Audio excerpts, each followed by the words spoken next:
দেশের ৬ জেলায় আজ বজ্রপাতে ১২ জন প্রাণ হারিয়েছেন। এর মধ্যে সুনামগঞ্জেই ৫ জন, বাকিরা রংপুর, ময়মনসিংহ, নেত্রকোনা, হবিগঞ্জ ও কিশোরগঞ্জের বাসিন্দা। নিহত ব্যক্তিরা বজ্রপাতের সময় উন্মুক্ত স্থানে অবস্থান করছিলেন। আহত হয়েছেন বেশ কয়েকজন। শনিবার দুপুরে আকস্মিক ঝড় বৃষ্টির কবলে পড়ে সুনামগঞ্জ জেলা। ঘটে বজ্রপাত। হাওর এলাকায় মুহূর্তে প্রাণ হারান ৫ জন। তাদের ২ জন ধর্মপাশা উপজেলার, একজন তাহিরপুরের, একজন জামালগঞ্জের ও একজন দিরাই উপজেলার। এ সময় আহত হয়েছেন আরও ৪ জন। তারা সবাই ঘরের বাইরে অবস্থান করছিলেন।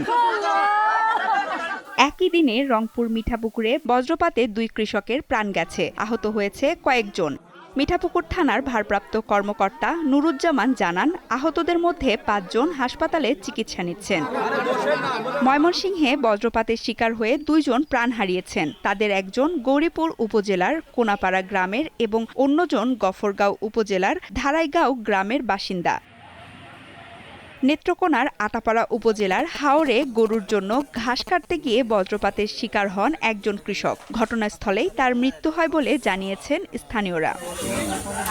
কিশোরগঞ্জের করিমগঞ্জে ধান কাটতে গিয়ে এক কৃষক বজ্রপাতের কবলে পড়েন। সেখানেই তার মৃত্যু হয়েছে বলে নিশ্চিত করেছে স্থানীয় প্রশাসন। আমরা তথ্য পেয়েছি জয়কা ইউনিয়নের একজন ধান কাটতে গিয়ে বজ্রপাতে মৃত্যুবরণ করেছেন। হবিগঞ্জেও বজ্রপাতের ঘটনা ঘটেছে। দুপুরে নবীগঞ্জ হাওরে ধান কাটতে গিয়ে প্রাণ হারান এক কৃষক। সঞ্জিদা স্নিগ্ধা, দীপ্ত, বার্তা কক্ষ।